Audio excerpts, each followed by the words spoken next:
Remember when I told you guys about the White House being closed down to the public because they're working on ballroom construction that won't be done until 2029? If you don't know what I'm talking about, watch this video on my YouTube page called My 2029 Predictions, where I basically explain the 2029 agenda, the alien agenda, and how I believe they're prepping for this at the White House.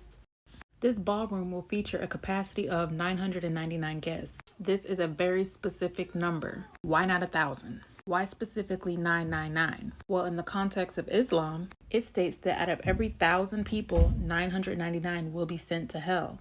Be rejoiced, the single man is among you, and the 1,000, almost the 999, are from Gog's Magogs, which I went into detail about in this video, the 2026 final battle between Gog and Magog and God's people. So this 999 people correlates to the 999 out of 1,000 in hell will be from Gog and Magog. I told y'all they are prepping for this. Now let's take a look at the list of donors paying for Trump's new White House ballroom. Here's a list of the companies that will be paying the $300 million to build this ballroom. Let's start with Lockheed Martin, which is the largest U.S. defense contractor. Why would a defense contractor have any benefit in building a ballroom? Well, if you look on their website, they actually are building the next generation of threats, direct energy weapons, harnessing the power of lasers. And they tell you that they're building this to defend the U.S. and allied forces. But then we take a look at what happened in Maui, where the civilians refused to sell their homes, so the government took it in their own hands and used those same direct energy lasers to destroy the city. But look what remains, the blue umbrellas. I guess the wildfires missed the blue umbrellas, and the wildfires in Los Angeles, I guess, missed the blue van. The lasers know what not to destroy. But anyways, let's go back to these companies that are funding this ballroom. Here we have Palantir, which is a software company that develops data analysis and integration platforms for the government. President Trump signed an executive order calling for the federal government to share data across agencies. And who are they using to access all this data and share it? Palantir. Americans' most personal information was harvested and sent to Palantir so the company can build dossiers on every American. Dossiers are basically digital profiles. Palantir is being hired to build AI-powered profiles on every American using the data Doge collected. Meet the CEO of Palantir, Alex Karp, aka Big Brother. What does Big Brother mean? A person or organization exercising total control over people's lives. Okay, then we have Coinbase right here. Once these digital IDs roll out, cryptocurrency is going to be the official digital currency. The government will be able to track everything you purchase and be able to seize or confiscate all your digital assets, your funds, at their will. Next, we got T-Mobile. T-Mobile operates a large network of cell towers and infrastructure, which includes around 79,000 cell sites and approximately 43,000 small cells. Look at this coverage. That's how many cell towers they have. Why do you think you see all these 5G cell towers every block? 5G is the 5th generation of cellular network technology and enables new applications like Internet of Things.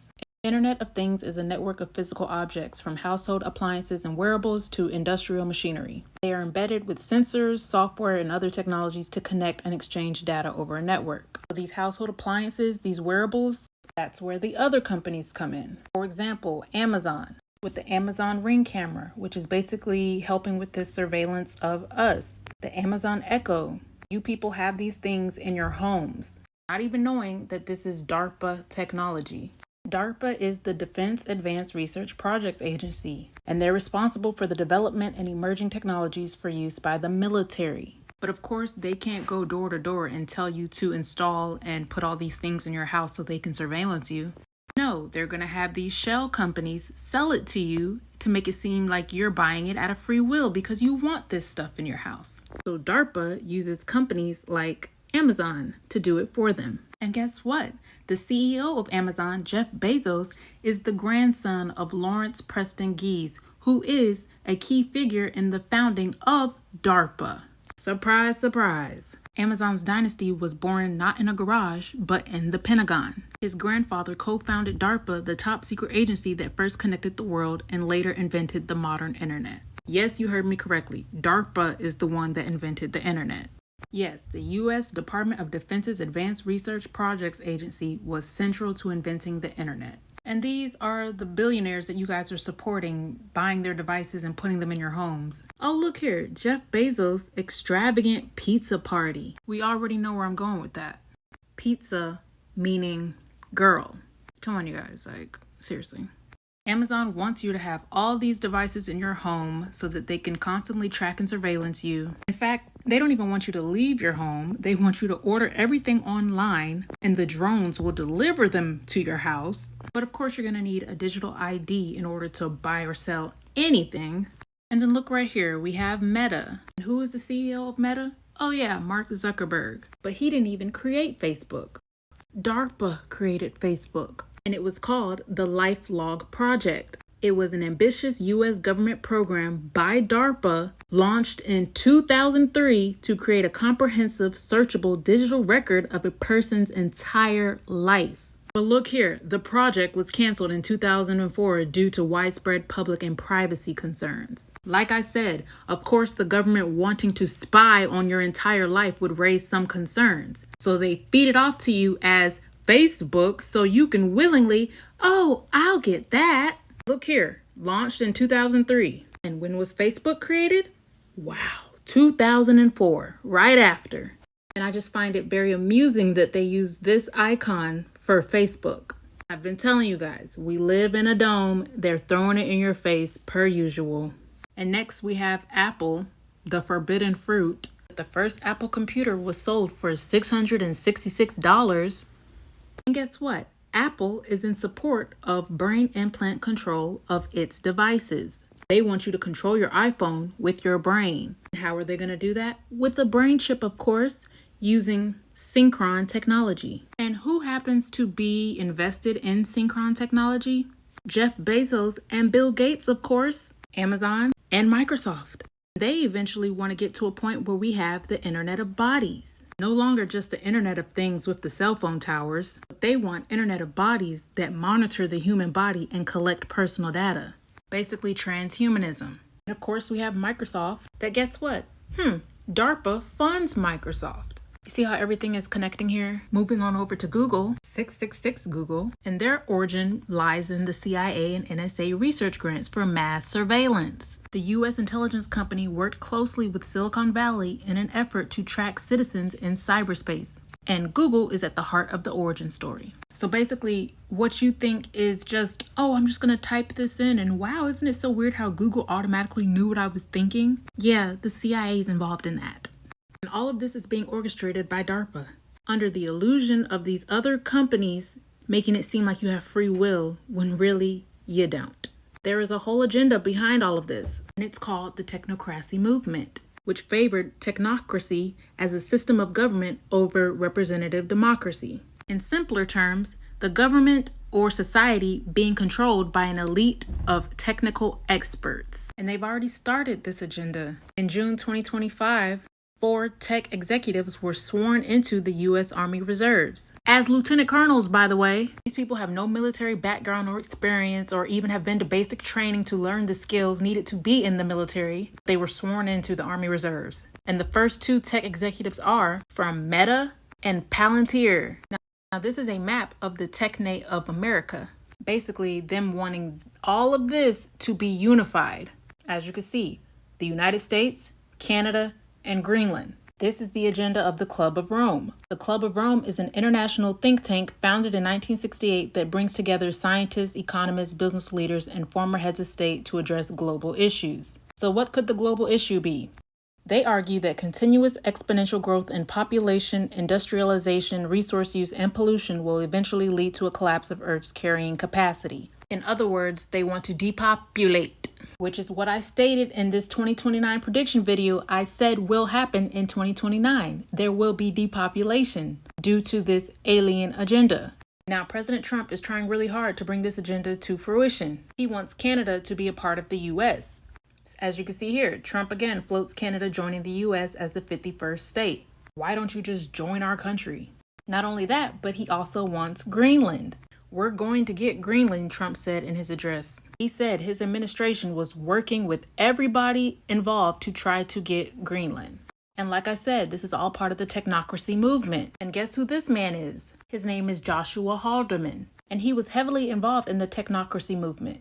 And he just so happened to be the maternal grandfather of businessman Elon Musk, who we all know is also pushing this transhumanism technocracy movement. That's why he's been so heavily involved in politics with the whole Doge thing, where he was trying to get rid of federal workers and replace them with AI governance.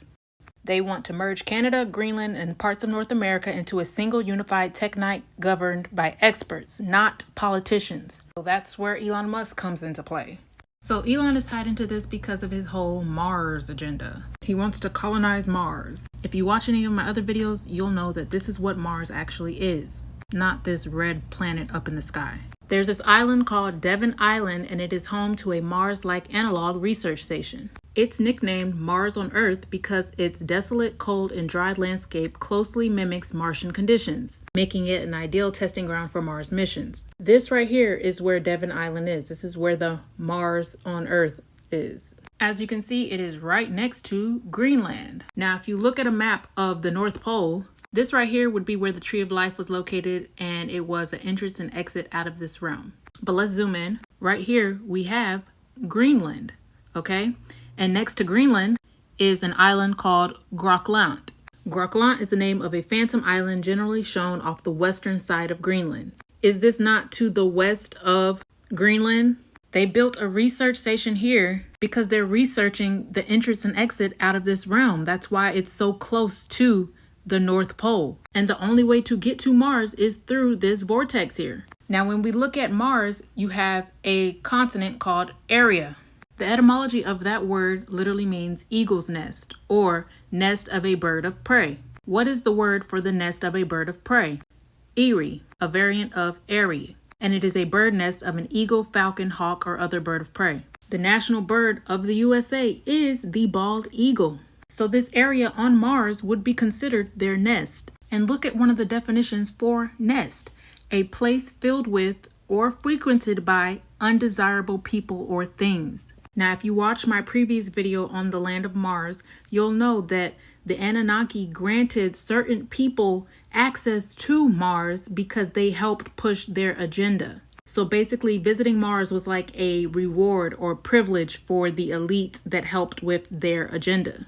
Then we have Eridania, that was named after the constellation Eridanus. But the constellation takes its name from the Babylonian constellation known as the Star of Eridu. Eridu was an ancient city in the extreme south of Babylonia. The city gods of Eridu were Enki and his consort Damkina. As you guys already know, Enki is Anunnaki. He was a Sumerian god that was known for creating humanity and saving humans from a great flood. So if he saved those humans from a great flood in the known lands, he would have had to move them over here to Mars. And this is where he moved them to after the Great Flood, the human colony.